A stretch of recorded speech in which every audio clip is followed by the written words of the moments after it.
சினிமாவில் திடீர்னு நடிகராக முடியாதுல்ல. 30 வருஷம் தொடர்ந்து நடிச்சதுனால தானே அவர் ஒரு வசூல் நாயகனா விஜய் வந்து நிற்கிறாரு.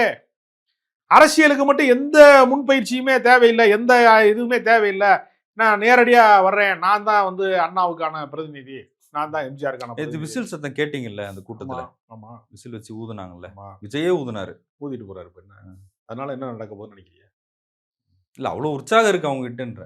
உற்சாகம் இருக்குங்க, அரசியல் அறியாமை மிக்கவர்களுடைய உற்சாகம். செங்கோட்டையன் சொல்றாருல, நீங்க தூங்கிட்டு இருக்கவங்க காதுல போய் விசில் ஊதக்கூடாது, அப்படின்னா என்ன, வயசானவங்க காதுல ஊதக்கூடாது அப்படின்னா என்ன அர்த்தம்? சொல்றது ஒருத்தர் இருக்காருல, மீறுகிறவர்களாக நீங்கள் வாழ்கிறீர்கள், அப்படி வாழக்கூடாதுன்னு அவர் சொல்றாருங்க. அவன் கட்சிக்காரன் வரம்பு மீறுவான், சுவரேறுவான், மரத்து மேல ஏறி குதிக்கிறவனா இருக்கான், குரங்கு குசாலா சேட்டையெல்லாம் பண்ணக்கூடியவனா இருக்கான் அப்படிங்கிறத கையை கூட ஒருத்தர் கடிச்சாரு. கையை எல்லாம் கடிச்சாரு இல்லையா?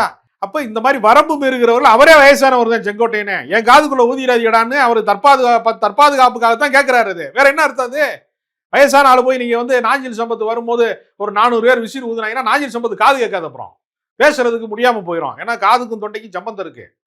அதைத்தான் அவர் சொல்றாரு, தற்பாதுகாப்புக்கு வயசானவங்க நாங்க வந்து மாட்டிக்கிட்டோம்டா, அவங்ககிட்ட வந்து விசில ஊதிராதியடா, ஊத வேண்டிய இடத்துல ஊதுங்க, கண்ட இடத்துல ஊதிராதியன்ற.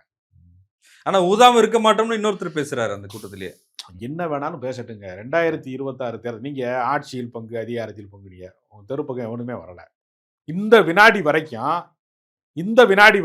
எந்த கட்சியாவது தாவேகாவோட கூட்டணிக்கு நான் தயார் என்று யாராவது சொல்லி யாராவது பேச்சுவார்த்தை பண்ணி பார்த்திருக்கீங்களா?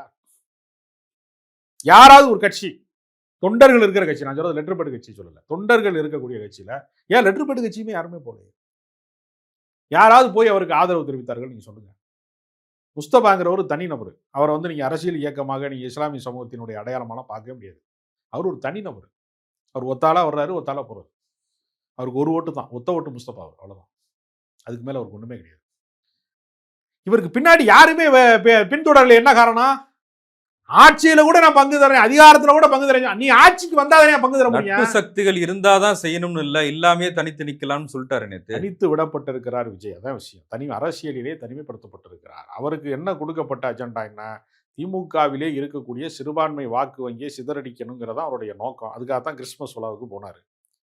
கிறிஸ்துமஸுக்கு கேக்கு வெட்ட போன விஜயே கிறிஸ்தவர்களை வெட்டுவதற்காக, கிறிஸ்தவர்களை தாக்குவதற்காக மறுநாள் வந்து அது அந்த பொருட்களை விற்பவர்கள், பரிசு பொருட்களை விற்பவர்கள், கிறிஸ்துமஸ் தாத்தாவுக்கான பொம்மைகளை தாக்குதல் நடத்திய போது கண்டன குரல் எழுப்ப தவறிட்டாரா இல்லையா?